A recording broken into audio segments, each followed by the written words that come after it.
Our first classmate get-together since Harborview graduation.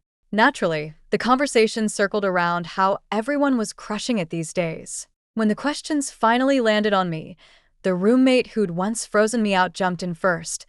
"She's working for my senior now." Gasps all around. "The senior you said started his own company. When are you going to bring him around?" Whitney twirled a lock of hair. "Next time, maybe. He just closed Series A funding from Vance Group, so he's swamped." "Wait, Vance Group Series A? Since when did my family launch a charity for posers division?" Pity the room bought her fairy tale wholesale. "Vance Group? No way. Your senior's a beast. Any openings?" "I'm ready to jump ship." "Whitney, could your senior refer me into Vance?" A halo of admirers closed around Whitney, the classmates who couldn't squeeze and suddenly remembered there was someone else they could grill. They looked at me, standing off to the side. "Haley, you're at Whitney Senior's company too, right? How's the comp?" "I've been thinking of switching." I smiled. "We only collaborate on a few projects. I don't know the day-to-day. Better ask Whitney." Apparently, Whitney knew far more than I did about my own fiancé and my own family's firm. That senior she kept quoting happened to be my boyfriend and my fiancé. I hadn't realized they'd added a senior, junior chapter to their script. When the party broke up, everyone swapped WhatsApps with Whitney, promised to stay in touch, and drifted off. I'd barely cleared the Grand's revolving door when I heard my name. "Haley, wait." Whitney hurried after me, looked me up and down, and sniffed. "A Riley, like you dare show up to a classmate reunion? Guess the sugar daddy job market's hot, huh?" She click-clacked away on her stilettos before I could blink. "Excuse me, Riley? Me?" The accusation was so absurd my brain buffered. Seriously, 2 diplomas from New England Prep School and Vance Ivy, and suddenly I'm a Riley? I yanked out my phone, double-checked the graduation dates on my transcripts, and exhaled. Still real. Not trapped inside a novel. Good. I shrugged it off and headed to Harborview to pick up Mason's watch. The limited edition timepiece had been my engagement gift to him. Hand-built, one of one, shipped from Milan. Customs had delayed it, but it had finally arrived. After collecting it, I window shopped until 4, then swung by Mason's office. "Miss Vance, welcome. Mr. Sterling's in a boardroom. I'll put you in the lounge. Earl or espresso?" "Earl, please." "Right away." I settled onto the sofa, scrolled Instagram, and felt something off. I glanced up, just as a cup of tea flew at me, drenching my silk blouse. What the hell? Whitney stood there, hand still poised from the toss. "Oops, slipped. Sorry." Her stage whisper followed. Strolls in after lunch, surfs her phone, then throws attitude. "Must be nice." "Oh." Her whisper was so private the entire floor heard it. "Say that again," I snapped. The secretary's face darkened. "Whitney, enough." She refused to back down. "I'm just saying, this place is full of elite talent. One bad ruins the pot." She added a couple of eye rolls for garnish. I flung the wet tissue at her. "This blouse cost $3,000. Invoice incoming." Her jaw dropped. $3,000 for a top? You're scamming me. I've got the receipt. Pay up or I call Harborview PD. She sputtered. "Buying $3,000 shirts with your man's money. Shameless." I arched a brow. "Cop or card, pick one." Just then the boardroom door opened and Mason stepped out. "What's the yelling about?" I pointed at Whitney. "She redecorated my shirt with tea and won't pay." Whitney's face flipped to waif in distress mode. Instead of backing me, Mason turned to me. "She's Vance in turn, still green." "Don't be petty." "Oh, green, huh?" I drew the syllable out. "Not PTTY." He looked between us. "Whitney, apologize so we can move on." She managed to curtsy and jab at once. "Sorry, Haley. Next time, maybe pour your own tea." I beamed. If the boss is this generous on my behalf, who am I to argue? I pivoted to Mason, palm up. "Card, please." He blinked. "What?" "You're footing the replacement bill, right? Slide it over, and I'll grab a new blouse before dinner." Or should I show up looking like a paper towel? Silence. Then he fished out a black card, suddenly remembering I was his fiancée. "Code's your birthday." I pocketed it. "Thanks, Casey." I wasn't about to sulk, I had shopping to do. 30 minutes and 30 grand later the card declined. Fair trade, 3 grand shirt for a 30 grand spree. I dug out the credit card Mason had given me at our engagement. I'd spared him the swipe while the startup earned cash. Now I knew better. Run this one. After retail therapy, I drove to Willowbrook Tea Estate. My fiancé loves tea. A whole plantation would keep him and his mean girl well steeped. I told the manager, my fiancé adores Earl, so I'm buying him a tea garden as Vance's engagement gift. As for the limited edition timepiece, Mason didn't deserve Swiss perfection. Dad would appreciate it more. When the final invoice hit, Mason's card maxed out at $500,000. Seriously? All this time and only $500,000 in credit? Whatever. I'd drain it and wire the rest myself. Call it bridal benevolence. Of course, the deed will list yours truly. A gift's only meaningful when and ownership are crystal clear. I'd shopped till I was spent. I skipped the evening gala. Wasn't my party anyway, it was Mason's. The way Whitney cooed Sr. at Mason, sweeter than most women say husband, told me something was blooming between them. Spring fever, maybe? Time to prod Mason and see how long he could keep acting. Want to try on wedding gowns? Maybe my silent treatment yesterday had rattled him. He answered in seconds. I was a jerk. Let me book the fitting. Just show up. I texted back, deadpan. K. The appointment was set for Sunday afternoon. After lunch, I drove to the pin Mason had dropped.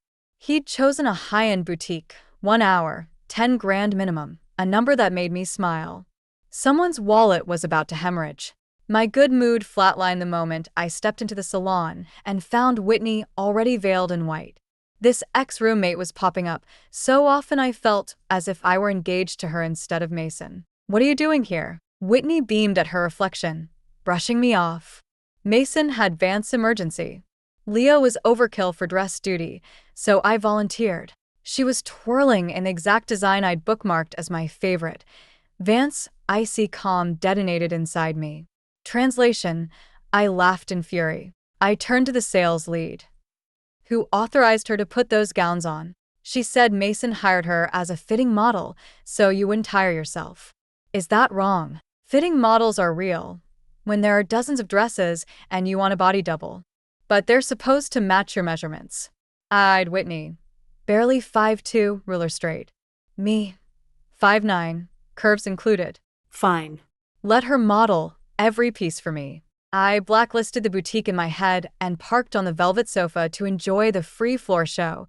Even a circus charges admission. Whitney catwalked gleefully, snapping selfies in every mirror, then posted. Wearing white for the one I love most. Filters cranked to max. Waist cinched to negative space. Curtain pleats blurred into clouds. Caption dripping with bait. I'd bet money she'd tagged someone specific. Sure enough, a certain someone double-tapped within seconds. No names mentioned? Same here. I liked the post anyway, then watched the like vanish the second mine appeared. A moment later the whole post disappeared. Trust evaporates fast. Whitney could block me, but I'd already screenshotted everything. These kids play dirty. Why should I sit out? Watching a turnip try haute couture was fresh entertainment. I drafted my own post, attaching her raw photos, helping my fiancé's girlfriend find her dream gown. Rooting for you, Whitney. May you get that promotion soon. Tagged Mason and Whitney, finger hovering over share. Whitney stretched, suddenly exhausted. That's enough for now. Did any gowns catch your eye? The clerk asked. 3 hours, 5 minutes. How would you like to pay? I yawned from the sofa. Whoever wore them pays. The associate's smile spasmed, but she pivoted to Whitney. So, Miss Cross, how will you be settling the bill? Whitney clutched the skirt like it might bite. Me? I'm broke. I lifted both hands. Don't look at me. I'm not covering it. You let a random client climb into gowns I requested before I even arrived. I'm not pressing charges yet. And you call that squash a stand-in model? Either you're incompetent or you two are friends abusing employee privileges. The clerk flushed crimson, finger trembling. You're bailing on the fee? We'll call Harborview. Stop pretending. You brag about 3 grand blouses, but can't cough up 3 grand cash. So much for self-control. I'd been fishing. The blouse price gave her away. 3 grand blouses, huh? I narrowed my eyes. Fetch your manager. Otherwise, I'm reporting fraud. And yes, I recorded everything. She went ash gray and scurried off. I rattled off the offenses for the manager: privacy breach, attempted fraud, providing Vance other service for client's husband. He forced a smile. How would you like to resolve this? I'm reasonable, I said. I didn't wear a stitch, so I'm not paying. Let the lady in tulle foot the bill, and we're square. The manager bow scraped. Of course. Miss Cross, the fitting comes to 30,000. How would you like to pay? Whitney stood frozen, finally fumbling for her black card and Afterpay, maxing both to scrape together the amount. Destiny really loves pairing her with the number 3. Show over. I skipped to the exit and, with a tap, released my draft post to the world. The fallout was instant. Mason's calls came in machine gun bursts. When I ignored them, he texted, "Delete that post." I had no idea Whitney crashed the fitting. A liar's tongue is looser than data. Believing him makes me the emperor of China. I typed back, I am the emperor. Venmo me $1 million to prove your loyalty. Don't have that. 300K and you delete. Sorry, your credit score's too low for discounts. Haley. Don't push me. Conversation collapsed, at least on his side. Whitney and I were never close. Back at Harborview, I'd paid for a day student pass because I hated boarding, keeping a dorm slot only, so I had somewhere to nap at lunch. But I remember her clearly because she framed me. One noon hour, she and her friends were roughhousing when someone got hurt. The parents stormed the school, the dean hauled the girls in, and Whitney sobbed that I'd organized the game and injured the classmate. She cried buckets, as if I'd forced her into it. I was summoned to the office, clueless, and after I finally pieced together what they were accusing me of, I demanded the security footage and asked other classmates to back me up. The teacher realized the mistake but never apologized. She just smoothed things over and defended Whitney. Her parents are strict. She was scared. That's why she lied. I thought that was the end, until I was slowly frozen out. Whitney whispered that I looked down on everyone. Her story was flimsy, but she played innocent and pitiful, and the injured girl, terrified of her parents, piled on. Even though the footage never showed me, I was bolted into the villain's chair. When group projects came around, no one picked me. I turned invisible overnight, and the place suddenly bored me. I went home, explained the situation, and my family withdrew me for a gap year before shipping me off to a New England prep school. I'm thick-skinned. It took me a year to realize what Whitney had done was outright bullying. By then, it was ancient history. Pursuing it felt pointless. But because I never went back, Whitney apparently decided I'd crumbled, and Riley. I hate self-righteous idiots. Whitney and Mason both. Time to teach them a lesson. I've been busy balancing the books. I dropped serious money on Mason during the engagement. This week I've clawed some back. Still, something nagged at me until I flipped through the receipts, then I smacked my forehead. The car. To help him impress investors, I'd gifted him a $500,000 ride. That needs to come home too. I rolled into the basement garage of his startup at the perfect moment. Mason sat in the driver's seat while a woman dove into his lap, their kiss sloppy and desperate. From the back I caught the sturdy waist, the thick calves, the baby pink JK uniform.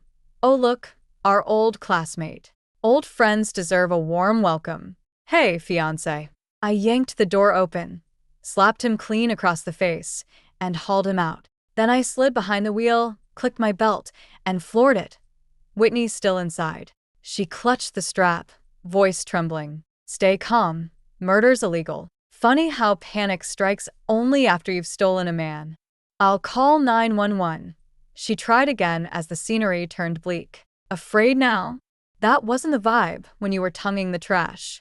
When we reached the middle of nowhere, I nosed the shoulder, killed the engine, and twisted to face the mean girl. Mason will destroy you if I vanish, she squeaked, shrinking against the door. I smiled, popped her belt, shouldered her door open, and, in one smooth motion, grabbed her thigh and flipped.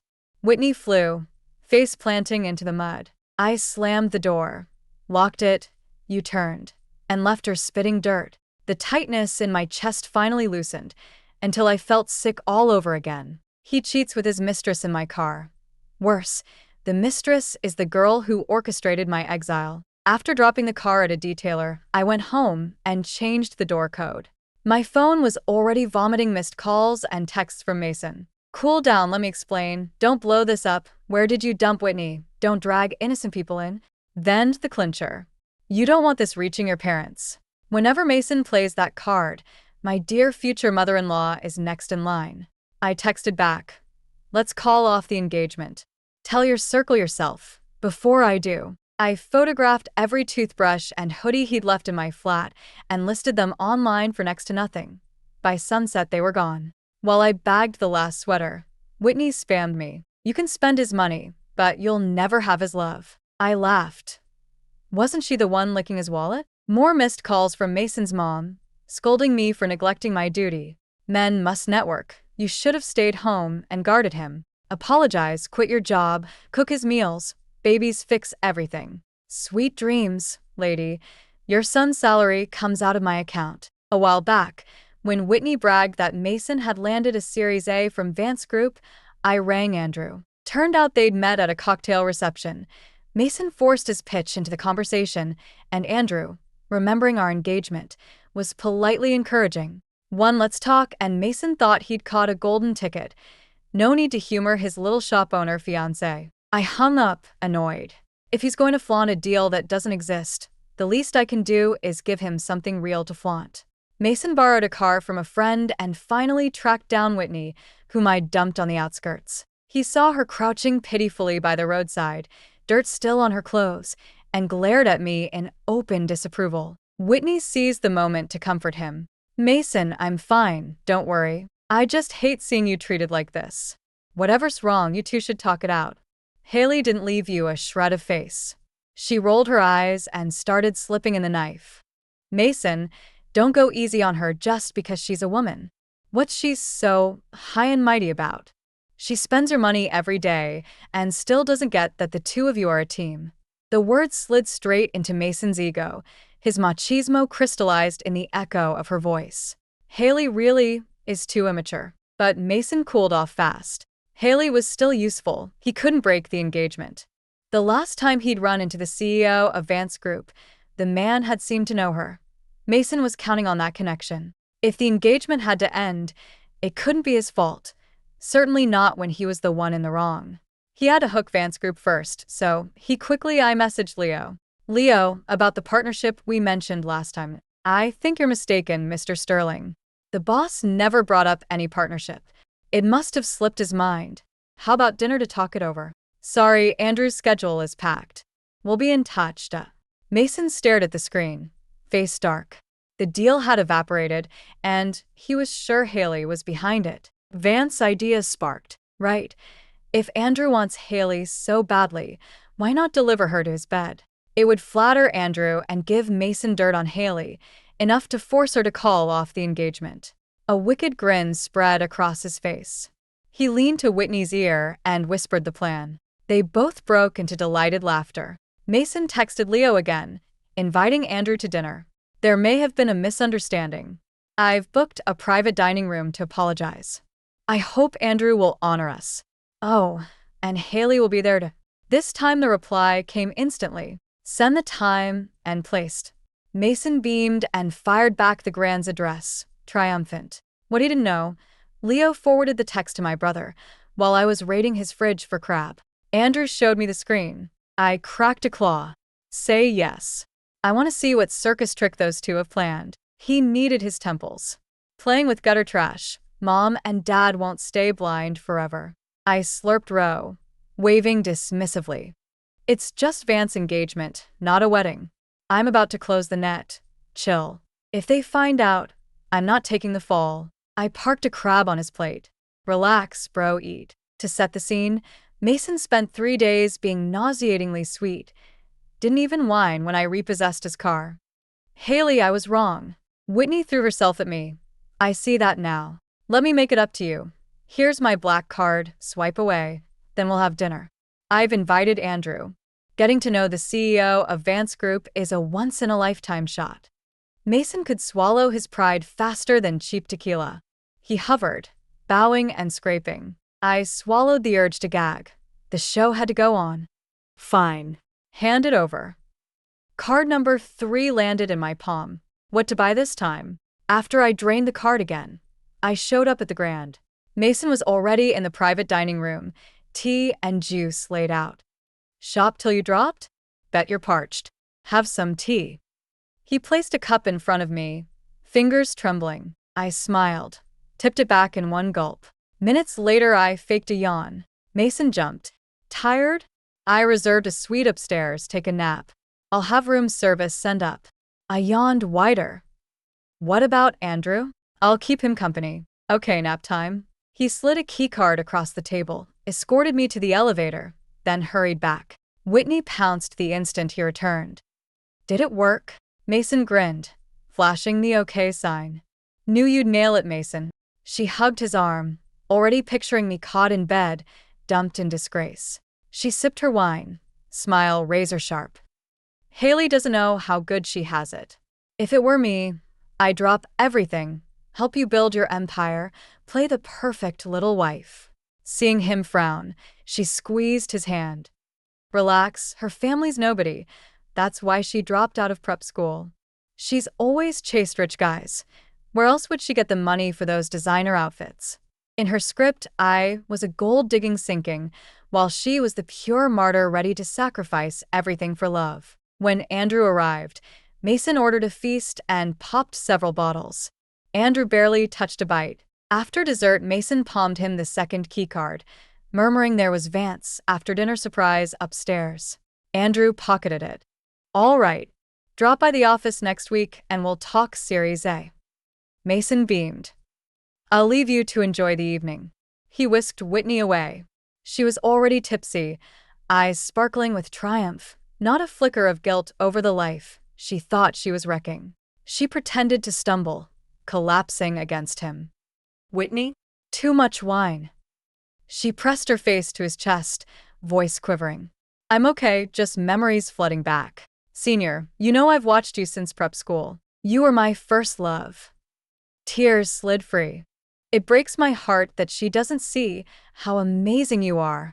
You deserve someone who worships you. Whitney, under the city lights, they leaned closer, drawn together by scheming and nostalgia. After watching Mason and Whitney leave, my brother handed the keycard to Leo. He himself took the elevator to the presidential suite on the top floor to find me. I was scrolling through the Grand's kitchen security footage, watching Whitney in a waitress uniform slip sleeping powder into the cup meant for me. I paused the clip and turned to security. Burn me a copy and email it over. Keep one on file here so Mason and Whitney can't blame the hotel. Andrew walked in and dropped onto the sofa. That tea we're supposed to drink is already at the lab, results pending. Oh, and here's the voice recorder you taped beneath the table. He tossed me the slim device. Mason's stunt was disgusting. Want me to ruin him? I shook my head. Having someone else swing the bat is never as satisfying. No need. The bait's taken. I'm about to haul the net. All I still needed was Whitney's Finsta. Someone that addicted to showing off would definitely run a private account for bragging rights. Thanks to big data, I'd stumbled across it a few days earlier while doom scrolling. Post number 1. Turns out my boss is my old senior from Harborview. Dial up the heart emojis. After that came daily bulletins on their sweet routine. Her followers kept asking when the senior would finally make it official. Last night, she finally delivered the goods. Officially with senior thanks for all the love and support, guys. Picture. 2 sets of fingers interlaced. Comments wall-to-wall congratulations. I smiled and texted Leo. Forward Mason our cooperation NDA contract. Make sure the confidentiality clause is bolded, I added. Whitney didn't keep me waiting. By the next morning she'd spammed fresh flexes. The bag senior bought me. Snapshot of a 5-figure tote. The necklace he picked, glimmering gemstones under vanity lights. My man is amazing. Landed Andrew's Series A. Photo of the signed term sheet. Vance Group to inject $10 million for the new project. Exactly what I needed. Giddy or just plain dumb, she cross-posted to her Finsta, her main feed, and the classmate group chat. I screenshotted everything to Leo. Mason had breached the NDA. The deal died on the spot. Investment recalled. The VC partners exploded, accusing him of catastrophic loose lips for vaporizing the Vance round. They demanded he line up fresh money fast or face Vance's emergency vote to replace him as CEO.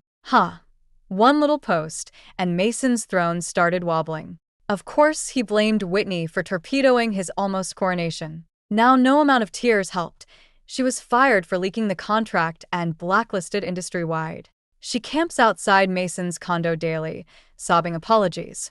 But he's too busy scrambling to even roll down the window. Cash is another headache. My shopping spree these past weeks bled his operating account dry. Bottom line, Mason's broke. Desperate to scare up capital, he threatened to sue Andrew for backdoor dealing. Sue me? I should ask where you got the guts to set my sister up. Mason, remember how you kick a sinking? Mason couldn't process that the summit had been within reach. Haley can't be your sister. You don't even share a last name. I chimed in sweetly. I took Mom's surname, actually. Andrew produced the drug T certificate, the voice recording, and the keycard logs, then countersued for extortion. With Whitney's help, the case wrapped them together. The lovebirds who once swore eternal devotion suddenly played hot potato with blame inside the Harborview precinct. He forced me. He's my boss. If I disobeyed, he'd axe me, a lowly intern. Bull. She seduced me. She's the one who brought up spiking the drink. They screamed until cops split them into separate rooms. Mason's company dissolved into panic the moment he was cuffed. Employees bailed. Investors raced to dump shares of the toxic asset. Morgan, I scooped up the firm for pocket change. Call it sentiment? Hardly. My eyes were always on the data model Mason paraded as his crown jewel. He wasn't the architect. The model was my senior thesis brainchild, months of grind by me and my lab partners. We'd planned to launch with it until someone cloned it and monetized our work. Andrew suggested a lawsuit, but I knew justice crawls. By the time a verdict landed, Mason could sail off with the profits. I don't wait. If the plagiarist helped himself to my project, reclaiming what's mine is only fair play. So I built the trap and invited the thief inside. Stolen goods recovered, plus I inherited a running company. Saves me the startup phase. As a bonus, Whitney and Mason are neatly gift-wrapped for karma. Net profit. Astronomical. No one realizes the text that sparked Whitney's jealousy came from me. Haley's so lucky. New rich boyfriend again. I merely struck the match. She sprinted into the snare and happily executed every chore on my checklist. While they toasted their imagined victory, they forgot greed turns dreams to smoke. In the end, emptiness. Thanks for listening. On a scale of 1 to 10, how would you rate today's story? If you liked it, smash that double tap and share with friends. We'd love to hear your take in the comments. Don't forget to subscribe for more tales. See you next time.